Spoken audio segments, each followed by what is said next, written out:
Bom dia, meus amados. Hoje é segunda-feira, dia 7 de abril de 2025. Vamos trazer aqui um questionamento da Lídice Miranda. Na verdade, são várias perguntas. Vamos ver aqui na ordem que ela enviou e responder dentro daquilo que nos é informado, passado, dentro daquilo que conhecemos como informação da espiritualidade, aquilo que é além da ciência, além da vida e além de tudo que a maioria entende, porque sabemos que somos limitados como seres humanos, encarnados, da alma que somos, no mundo de provas e expiações. Então, obviamente, essas questões que envolvem também ciência, como essa pergunta, por exemplo, que ela fez, como ou quando se dá o processo da encarnação de um fractal de alma em um corpo físico, a fecundação. Nós temos, sim, alguns conhecimentos que a ciência, a medicina tradicional entende alguns processos, mas nunca, em hipótese alguma, o processo é tão profundo quanto aquilo que é realmente da criação da vida, aquilo que é do mundo além da matéria. Quem cria os universos, as galáxias, os planetas e as estrelas, e cria também a vida como conhecemos aqui, na forma humana, seres humanos, e sabemos que aqui tem uma alma, tem uma consciência que não é deste mundo, obviamente que fica muito limitado o conhecimento. Então aqui não vamos aqui contrapor e nem contradizer qualquer coisa que seja. Vamos aqui trazer as informações que nos são passadas via canalizações de consciências elevadas que nos informam. Muita coisa, sim, a ciência sabe e é correto, mas tem coisas que ela ainda não tem acesso, porque não se permite, porque canalizadores sempre tem, sempre teve. Mas, como sempre dizem, se não podem comprovar materialmente, então não é aceito. E tem coisas que não podem ser comprovadas, como a fecundação, quando se dá a encarnação. Isso a ciência não sabe, porque não quer saber também.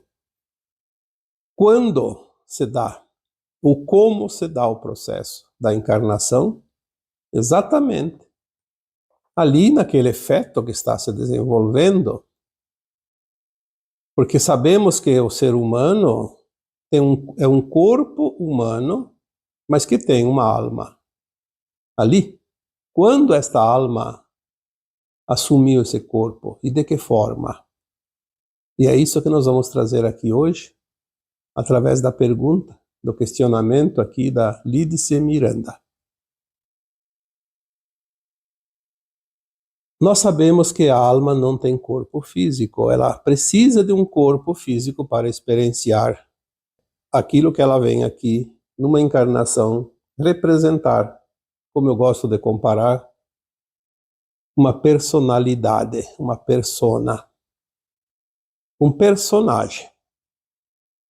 A soma de cada encarnação forma o personagem real que cada um de nós é na sua essência pura de alma. Por que a alma desencarna? Porque ela precisa recuperar a consciência, fazer uma autoavaliação de sua evolução, porque enquanto encarnada ela não consegue fazer isso, ela não lembra, tem o véu do esquecimento. Então ela desencarna, faz uma avaliação do último personagem e dos anteriores também, nas vidas passadas, anteriores a esta última, e ela consegue entender o que ela ainda precisa aprender, resgatar, fazer, harmonizar. Então lá no plano astral para ela fica fácil, porque ela tem o conhecimento do seu passado e também conhece o seu futuro, conhece o futuro do planeta, e ela vai encaixar um planejamento, um plano de alma, um projeto encarnatório, juntando todas as possibilidades. E depois ela encarna e esquece tudo, mas o universo não esquece e vai trazendo os pacotinhos cada dia, cada hora, cada mês, cada ano, para que ela possa ter a oportunidade de executar aquilo que ela se propôs naquele plano, naquele projeto encarnatório. Ela escolhe, inclusive, quem é o pai, quem é a mãe, onde que ela vai viver. Por isso que o Chico Xavier dizia que na reencarnação ninguém era de endereço. E não era mesmo, porque tudo é planejado, não existe acaso. Então ela escolhe quem é o pai, quem é a mãe. Obviamente o pai e a mãe também escolheram aquela alma como filho, porque lá no plano astral estão lá, se encontraram lá, e de comum acordo fizeram um plano coletivo, formar uma família. Existe o plano individual e existe o plano coletivo de cada alma. Quando envolve mais que uma, já é coletivo. Ali no caso, pai, mãe e filho já é um plano coletivo, porque precisa de 3. E geralmente tem também os irmãos, os genros, as noras, etc. Vamos falar aqui da fecundação, da encarnação, do processo, como se dá. Então, feito esse plano lá no plano astral, vem primeiro os pais, não lembram de nada, mas eles se encontram, pela lei da atração, acabam tendo um relacionamento como homem e mulher, ou nem sempre, mas pode ser também marido e esposa. Geralmente uma família é constituída de marido e esposa. Mas mesmo que não formem uma família, homem e mulher se encontram, que são aqueles que vão esperar aquela outra alma que escolheu ser seus filhos, ou filho, no caso, que vamos falar de um. Chega o tempo que eles se conhecem e vão ter, obviamente, uma relação sexual para gerar a criança que vai incorporar aquela alma que precisa vir, que está esperando. Esta alma sabe o dia e a hora que o pai e a mãe vão ter uma relação sexual e que o óvulo da mãe está fértil para gerar um novo ser humano. Lembrando que a alma ali está apenas como consciência, ela não tem corpo, então ela não é visível, ela é quântica, ela está em qualquer lugar, mas ela está ali também, sabendo da situação, ela se aproxima do pai e da mãe, exatamente naquele dia, naquela hora que eles vão ter o relacionamento sexual, e que o óvulo está pronto para receber a semente, o espermatozoide do pai. As orientações que nós recebemos, elas são bastante lógicas. Por isso é fácil de entender. A mãe precisa de um óvulo fértil. Um só. Se tem 2, vai ter gêmeos. Se tem 3, vai ter trigêmeos, assim por diante. Cada óvulo é uma semente também.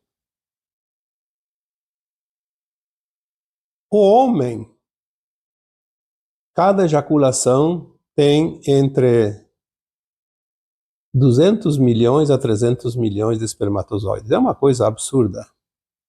Por que tudo isso? Por que todo esse desperdício, vamos dizer assim? Então, os nossos orientadores espirituais dizem que cada espermatozoide tem um DNA diferente. Porque quem vai fornecer o DNA do novo ser humano é o pai. A genética é do espermatozoide e o óvulo é a semente fértil. Havendo o acasalamento, há a geração de um novo ser. Por que precisa de tantas possibilidades? Porque todos eles são férteis. Mas a alma que vai reencarnar, ela precisa escolher o espermatozoide que tem exatamente a genética que se encaixa em qualquer possibilidade dentro do plano de alma daquela consciência que vai encarnar. Se ela escolheu, por exemplo, ter olhos azuis, vai ter um espermatozoide que tem olhos azuis. Outros têm olhos escuros, verdes, etc. Se ela escolheu ser do sexo masculino ou feminino, tem que ter aquele espermatozoide que tem olhos azuis e sexo masculino ou feminino. Se ela escolheu ter propensão a ficar mais alta ou mais baixa, em termos de corpo físico, vai escolher aquele espermatozoide que tem a genética de olhos azuis, que tem a tendência masculina ou feminina, ou então também ali incluindo a altura. E assim também é a tendência para engordar, para desenvolver doenças, para habilidades. É uma quantidade muito grande de possibilidades e lá cada espermatozoide vai ter condições diferentes. Então a alma que vai encarnar, como ela ainda está em consciência, ela tem aquele conhecimento alargado, quântico, e ele está presente em termos de energia, e ele vai escolher por frequência, por afinidade, o espermatozoide certinho de tudo que ele precisa, que vai incluir todas as possibilidades. Se ele escolhesse qualquer um outro, vai dar diferença no final da sua vida corpórea. No ato sexual, no momento em que o homem ejacula, os espermatozoides saem num jato e se direcionam sempre aonde está o óvulo, lá no útero da mulher. Naquela fração de segundos, mas isso são frações, não sei quanto, mas milionésimas, eu diria, porque é tudo muito rápido. E a distância percorrida também são centímetros ou milímetros. Aquela alma que está presente ali, ela consegue identificar por frequência o espermatozoide que ele precisa para desenvolver o seu corpo físico. No momento em que ele linka aquele espermatozoide, fornece uma força, um impulso tão grande, tão forte, que aquele espermatozoide consegue ganhar a corrida, como se diz, até o óvulo que está fértil, está aberto, como uma esponja. E ele chega por primeiro. Quando o espermatozoide adentra o óvulo se fecha. Porque basta um, não é preciso dois. E quando ele se fecha, os outros, como se diz no popular, dão com a cara na parede. Não tem espaço para mais nenhum. Mas foi aquele que foi escolhido. E este é o segredo. Porque nós temos a genética exatamente que precisamos, aquilo que a alma que está em cada um de nós precisa. Porque a alma, ela não pode fazer a sua experiência se não tiver um corpo físico. E o corpo físico vai possibilitar todas as possibilidades dentro desse plano de alma para a encarnação atual. Então, a resposta para a Lídice Miranda, quando se dá o processo, é neste momento, como foi explicado aqui. Como se dá o processo, também foi explicado aqui. Obviamente que certas informações aqui não têm embasamento científico, como dizem, porque a ciência não sabe de certos detalhes que não tem acesso. Mais adiante nós vamos ver uma ciência que junta todas as possibilidades, inclusive o espiritual, que é o mais importante de tudo. Tudo tem origem espiritual. O corpo é apenas uma coisa passageira. Dura o tempo que dura a encarnação da alma. E não há outra maneira de mudar isso, porque a alma precisa descartar esse corpo para ir para a quarta dimensão, no plano espiritual, como sempre foi, até aqui, e lá ter essa possibilidade da autoavaliação. Essas indas e vindas da alma é o que promove a evolução dela própria. E agora que estamos no final deste ciclo de provas e expiações desse planeta, nós estamos começando a entender todo o processo que passamos ao longo dos milênios, nesta condição de provas e expiações. No momento que a alma ascensiona e passa para um mundo de regeneração, ela tem a frequência da quinta dimensão e acima da quinta, e ela vai ter o tempo todo essas informações. Isso já vai estar dentro de cada um de nós, sem que ninguém diga, sem que ninguém mostre, porque a alma sabe disso. Ela viveu isso, só ela não lembra agora. São as experiências, quando você fala também por quê que a alma vem aqui nesse planetinha tão atrasado, porque essas experiências não são vividas e experienciadas em outros mundos. É a experiência única da Terra. O corpo humano da Terra é um corpo humano da Terra, não existe outro. Existem humanoides, formas humanas, humanoides, mas não um corpo humano como esse da Terra. Por que o DNA agora começa a mudar? Se o DNA é fornecido pelo espermatozoide do pai, e agora nós vamos mudar o DNA, mesmo encarnados durante a encarnação. Porque a nova Terra não é mais um mundo de provas e expiações. É um mundo de regeneração, o DNA não é mais o mesmo, porque o corpo humano não vai ser mais o mesmo, porque ele não precisa de certas situações, como passar por doenças, por exemplo, envelhecimento. Então, na nova Terra, o DNA vai ser GNA, como se diz, porque G de galáctico. Um DNA galáctico, porque a Terra já faz parte, a partir de agora, nesses últimos anos, ela entrou na Confederação Galáctica de Mundos, porque ela faz parte. Porque os humanos da nova Terra poderão se locomover através dos portais para outros planetas, outras estrelas, outras galáxias. É um novo tempo. A nossa alma continua, a nossa consciência continua como se nada tivesse mudado. Na próxima encarnação, minha ou tua, aqui nesse planeta Terra, não será mais em provas e expiações, será no mundo de regeneração. Nós vamos ter a consciência plena de todas as vidas passadas aqui.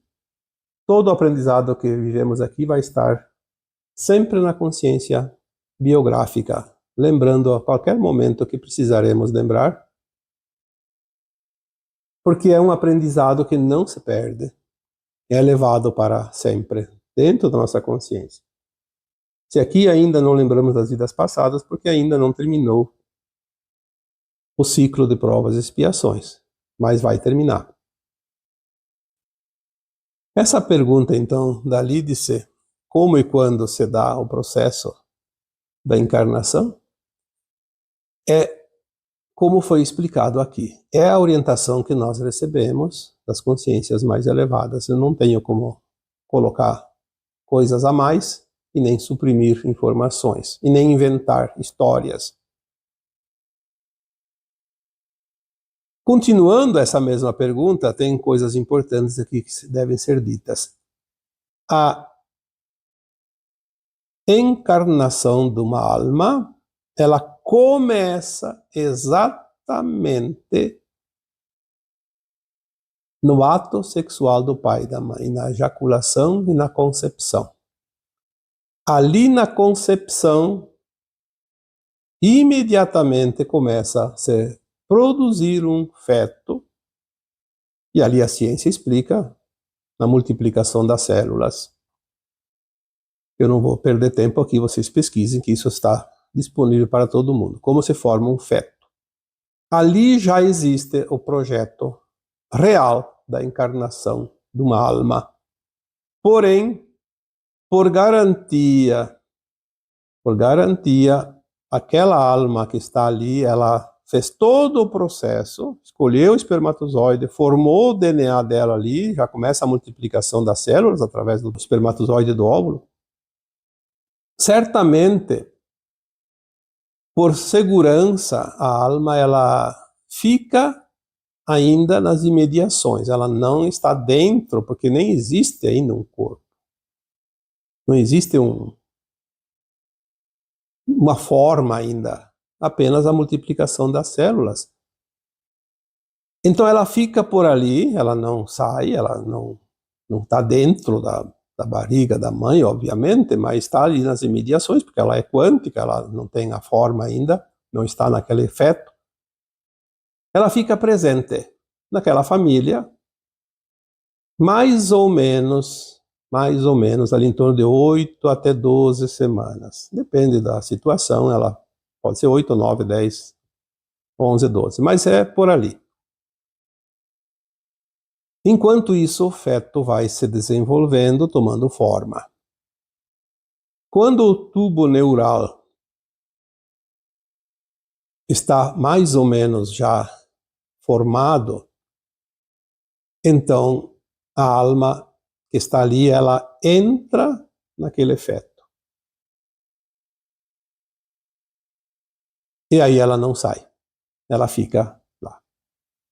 Tanto que se dá um problema naquele feto e ele acaba por não se desenvolvendo, não vingando, como se diz, aquela alma é considerada abortada porque ela já estava num corpo. Então ela é como se ela tivesse vivido uma vida corpórea e desencarnado. Ela precisa então fazer novamente o processo. Mas as pessoas dizem, mas então se a pessoa faz o aborto nos primeiros 30 dias, não é aborto. Sim, é aborto também. Porque é retirado daquela alma o seu casulo, o seu corpo em formação. Ela não vai ter corpo. Ela não sofre as dores daquela alma que já está dentro do feto, como um ser vivo de fato. Porque ela não está dentro daquele corpo, então ela não vai sentir a dor, mas ela perde a sua casa corpórea, o seu corpo físico. E isso traz um problema também para a alma, como se ela tivesse já dentro, porque ela fica sem a possibilidade da experiência aqui neste mundo material. Ela precisa refazer novamente todo o processo. Se é um aborto espontâneo, a alma já tinha planejado para si mesma essa situação. Ela vem, através dessa concepção, ela ganha uma energia necessária para vencer uma etapa que ela não tinha certeza que iria conseguir numa tentativa de reencarnação. Podia reencarnar, podia nascer e ter problemas, e daí ela faz o processo para quitar parte do seu karma, por exemplo. Geralmente é um karma que tem ali, ou é um trauma muito grande. Então ela faz em 2 etapas, mas daí ela escolheu isso. Então ela já vem com um plano duplo, não precisa refazer o plano. Ela já projetou. É interessante porque as possibilidades são muitas, não dá para dizer aqui é assim e é regra. Não existe regra. Existem possibilidades e são infinitas. Por isso não podemos aqui colocar sempre uma situação, é por isso, é por aquilo. São possibilidades. Existem as possibilidades que são mais corriqueiras e tem aquelas que são mais eventuais, mais raras, mas tem sempre possibilidades múltiplas em qualquer situação. Então a fecundação, ela é um processo que a alma precisa a fim de que ela comece a sua encarnação. E eu diria que assim não é só a raça humana, assim é nos animais, assim é nas flores, nas frutas, nas sementes. A fecundação é uma coisa extraordinária. Eu não tenho assim conhecimento científico, porque eu não estudei essa parte da ciência, mas o pouquinho que a gente sabe, vai entendendo aqui e ali, como isso é tremendamente fantástico. Qualquer espécie, qualquer variedade tem as suas características, mas o processo é sempre a energia masculina e a energia feminina. Aí entra aquela teoria, né, do Deus Pai, Mãe, Filho em um. Deus Pai, Deus Mãe, que são aqueles que criam a energia masculina e a feminina para criar o seu rebento, o seu filho. Por isso tudo é um, tudo é energia. Aqui tem mais uma pergunta. Ela dizia assim, ali disse, na fecundação ou na concepção, é ali que a alma encarna ou no nascimento? Então, só para ficar claro, eu já expliquei isso. A alma, ela reencarna, o processo começa na relação sexual, no encontro do espermatozoide com o óvulo. Sem isso, não há encarnação. Se ela já está ali, ela já está pronta para a reencarnação. Ela já saiu lá do plano astral. Porque lá no plano astral, para que a alma possa reencarnar, ela, além da preparação que ela faz, ela tem que se adensar numa porção microscópica, caber dentro de um espermatozoide, por exemplo, de uma célula que está se formando, a primeira divisão da célula. Não sei o tamanho disso, mas quem entende de ciência sabe. Ela tem que caber ali dentro. Sabendo que a alma tem um corpo perispírito, um corpo etérico, que é mais ou menos do tamanho do corpo físico, adulto. Embora é invisível, mas tem esse tamanho, tem essa energia, e ela precisa se adensar. Então ela já fez o processo. E se ela já fez o processo, ela precisa desenvolver o feto, o corpo humano.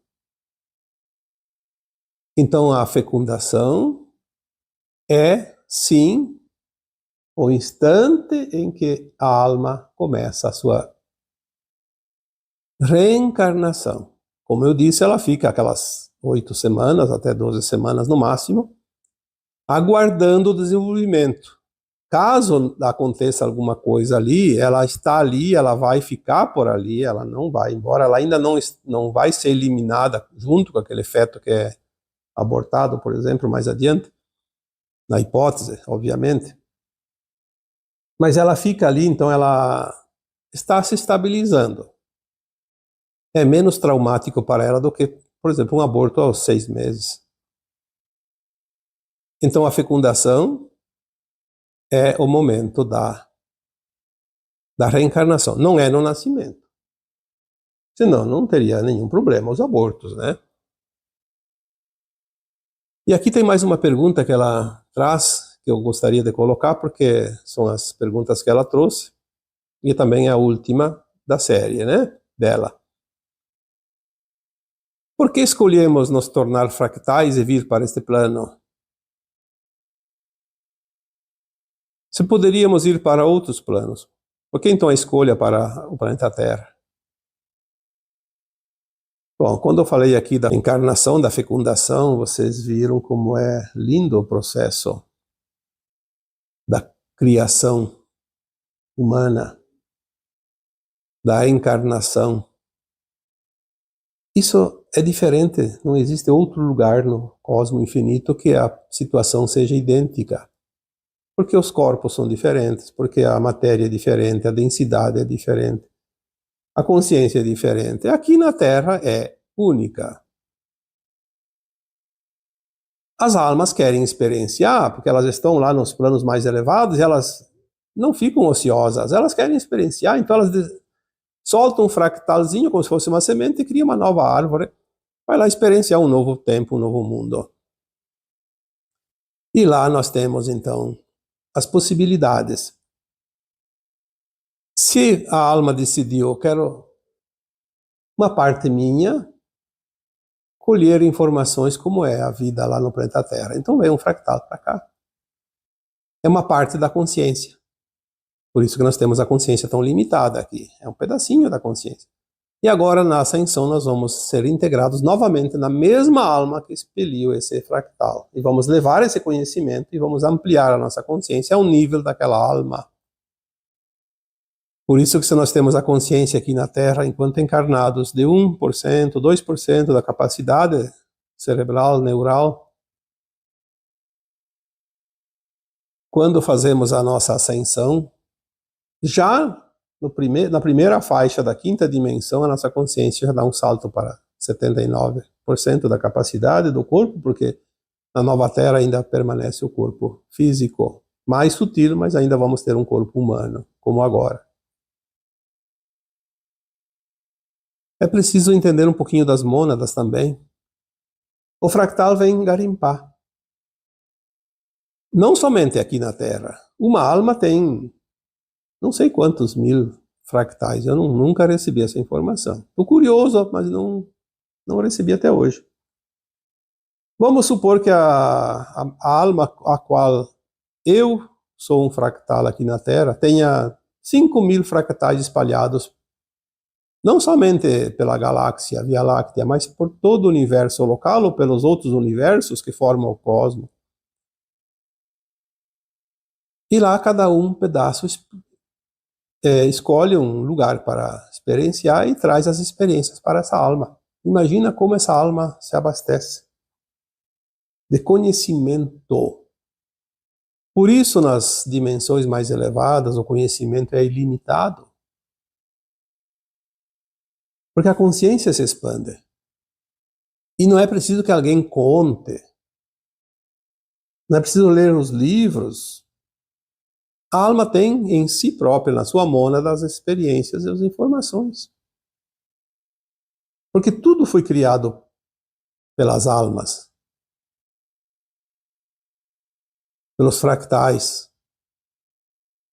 Lembrando, mais uma vez, que quando falamos de Deus, o Criador, é a fonte que gerou as sementes, o átomo semente divino, a centelha de luz da fonte, que nada mais é que o Espírito, o nosso eu superior.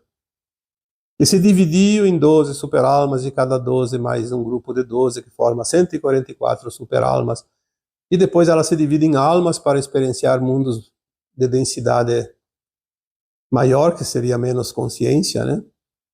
E depois em almas fractais, como aqui. Então já foi falado sobre as mônadas. É preciso ter um pouquinho de conhecimento, de raciocínio para compreender o que um fractal está fazendo aqui nesse planeta. E por que nós somos esse fractal e não temos acesso às nossas partes elevadas? Porque nós não temos consciência suficiente ainda.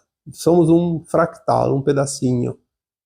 Como eu já comparei, uma migalha do pão.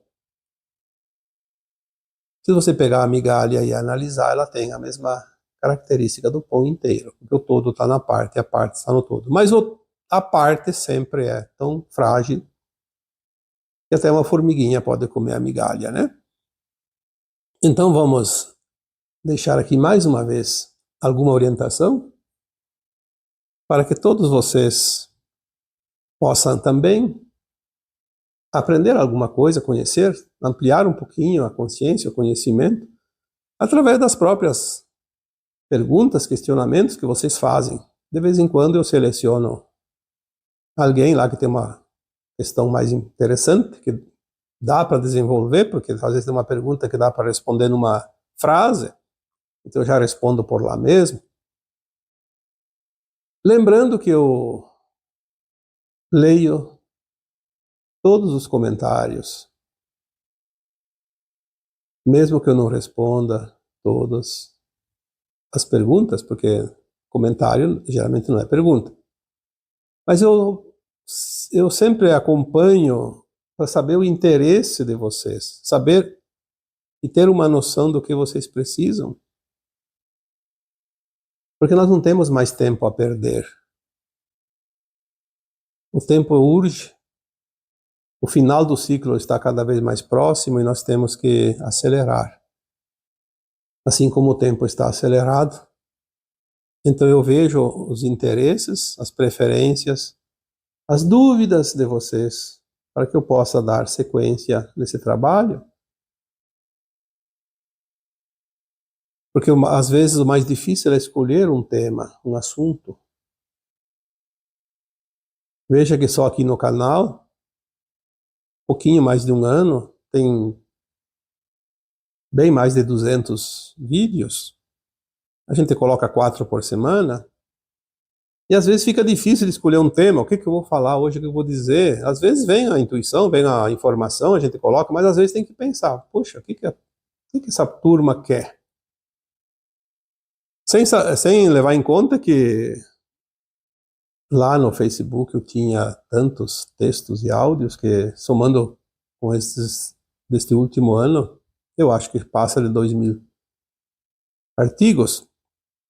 E às vezes tem que cuidar para não repetir títulos, para que não confundam as pessoas. Então, mais uma vez, eu sou grato pela oportunidade aqui de estar respondendo as questões da Lídice Miranda. E faço também aqui mais uma vez uma recomendação. Continua os aproveitadores, os oportunistas, mandando recadinhos para vocês embaixo dos comentários, se passando por mim para pedir contribuições. Nós não fizemos esse tipo de comentário embaixo dos comentários de vocês. Nunca pedimos contribuições lá. Eu posso pedir aqui para vocês se tornarem membros, para vocês se inscreverem no canal, sim, porque nós vamos aumentar essa família de almas aqui reunidas. Mas nós nunca pedimos contribuições. Eles usam a minha foto, colocam o nome, mas trocam algumas letras, colocam uma letra a mais ou a menos, um número a mais, ali que não tem número no meu nome, um caractere, como um tracinho, um hífen, alguma coisa, e consegue burlar as regras do YouTube e faz de conta que sou eu que estou escrevendo lá. Lembrando que se não é @vitalfroze, tudo junto com o V e o F é maiúsculo e as outras letras em minúsculo, não sou eu. Sem nenhuma letra a mais nem a menos. É Vitalfroze, sem outra letra a mais ou a menos no meio, no final. É preciso que vocês observem um pouquinho, não? Eu lamento, às vezes tem pessoas que contribuem lá e estão dando dinheiro para vigaristas, né? Então é isso. Espero ter realmente respondido às questões da Lídice. E assim eu vos deixo com o meu abraço de luz em cada um de vocês. Namastê.